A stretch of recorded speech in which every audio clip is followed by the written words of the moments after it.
Last in the session, Sasan Moghimi. He's professor of ophthalmology at University of California, San Diego. He's also the medical director of the Hamilton Glaucoma Center. Thanks for TGF committee for invitation. Honored to be here and talk about the angle closure management. Recent RCTs have changed our paradigm of management of angle closure. Here we will review some cases and we will learn what we have had from recent RCTs. When we look at the classification of angle closure disease, we have primary angle closure suspects as the earlier stage of the disease, and later PAC or primary angle closure with anatomical change, like synechia or increased pressure, and finally primary angle closure glaucoma with glaucomatous optic neuropathy. Let's warm up with some cases. This is a closed-angle eye with BCVA 20/20 and IOP running 30s with COSAP. Do you do LPI or you do clear lens extraction? How about if the pressure is 24? How about if the patient has glaucomatous optic neuropathy? Another case, 55-year-old female with narrow angle, no PAS, and normal pressure. Do you observe? Do you do LPI or do you do clear lens extraction? How about if the patient has diabetes and needs frequent dilation? Laser iridotomy has been known as mainstay of treatment of angle closure disease. There is a strong consensus to do LPI for APAC eyes and their fellow eyes.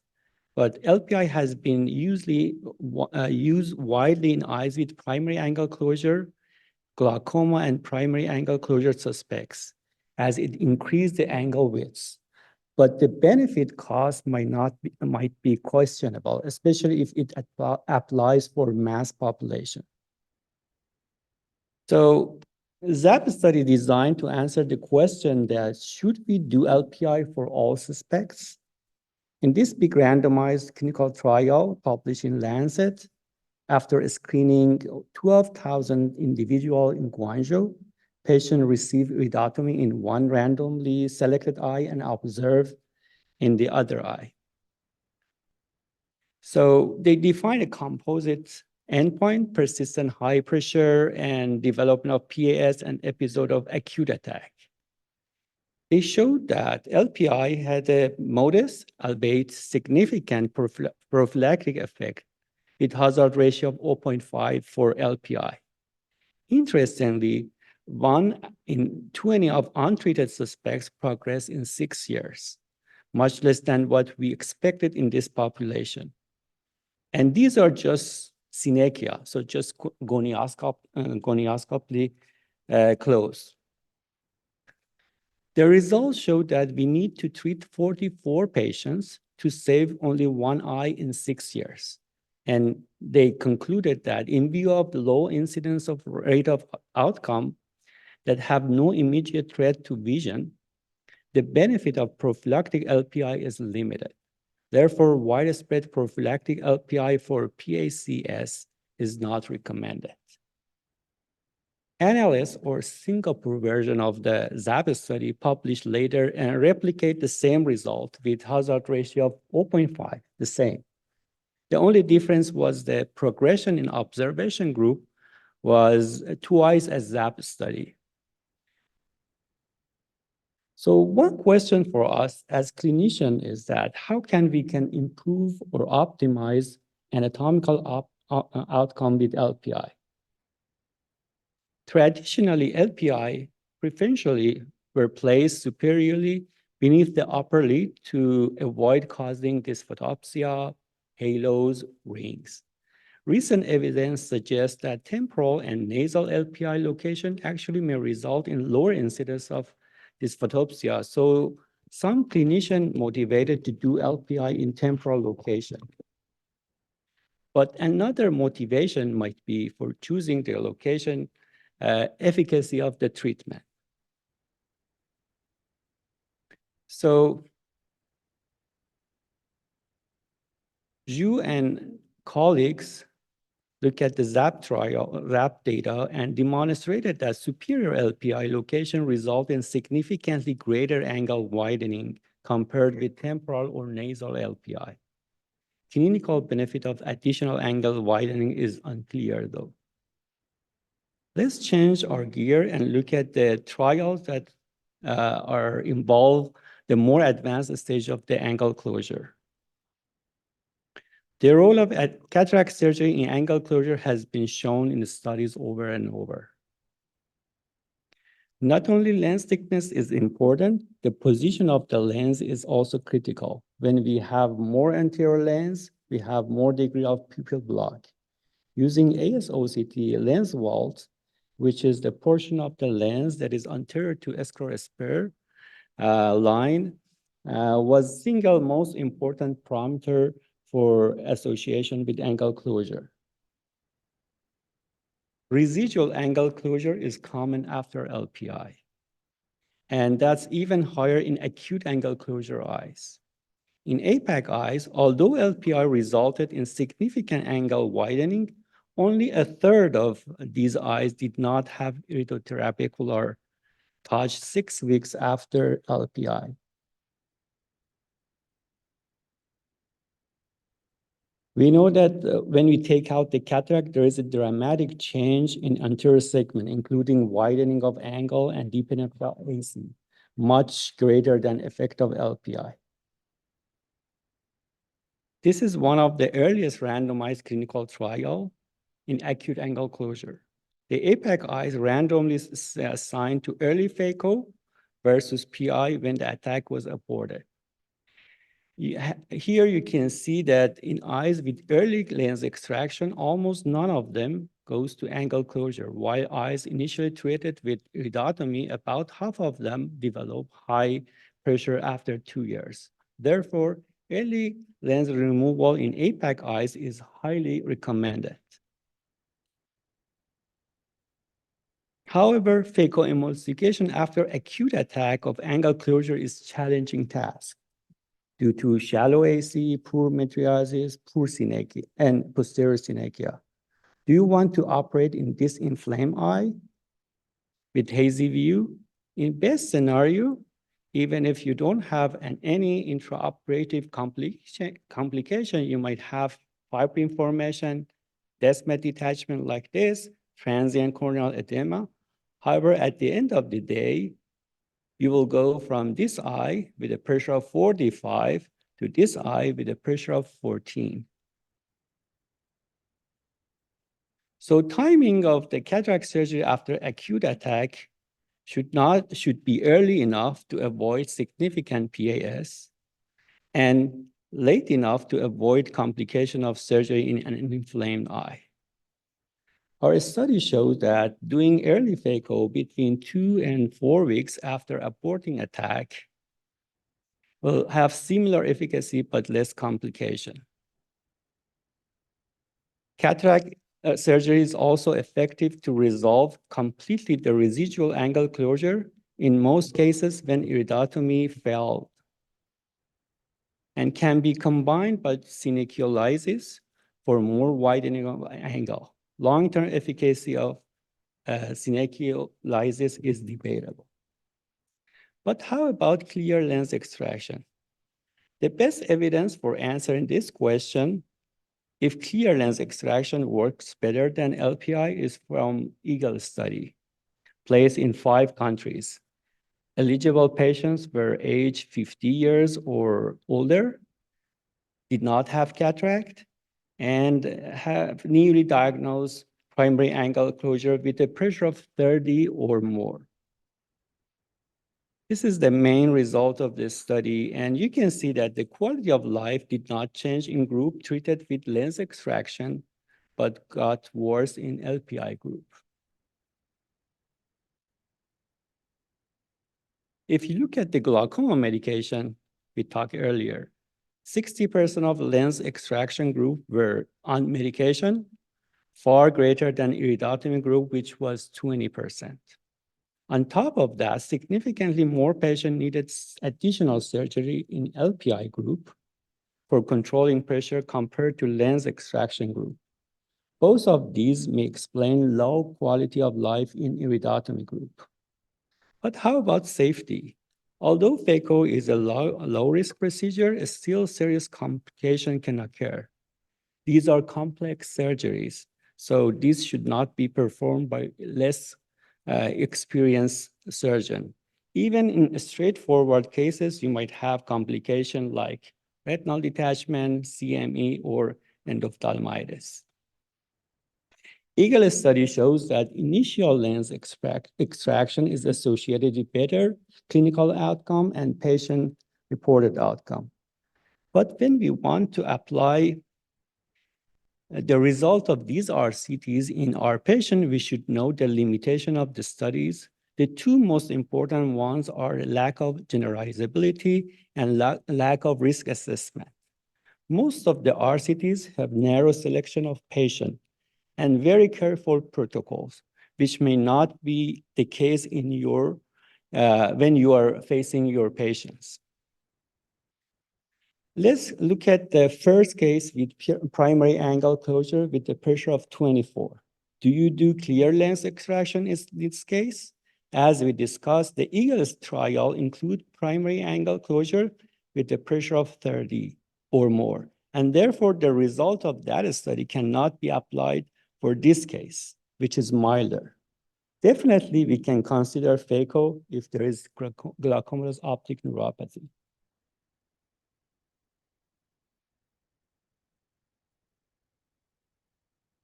So how about if the pressure is greater than 30? In Eagle trial, clear lens extraction shows greater efficacy compared to LPI. However, it has immediate risk, and the decision is regarding to your discussion with the patient. Eagle study also demonstrated that LPI is also useful. So, and 20% of patients with iridotomy alone does not need any medication at the end of the follow-up. So you can suggest LPI first for patient. In fact, if you look at the forest plot in Eagle study, earlier disease like primary angle closure group may not be highly benefited from lens extraction compared to iridotomy. And moreover, we can do clear lens extraction in those who are not responsive to iridotomy first in future with high success. So why not doing LPI first and then clear lens extraction if needed? So this is case 2, which was a primary angle closure suspects. ZAP study shows that LPI can reduce the risk of progression. However, we need to treat 44 patients to save one eye in 6 years. This number for side treating events is 126. So you might say we can monitor this patient. So who should we treat then?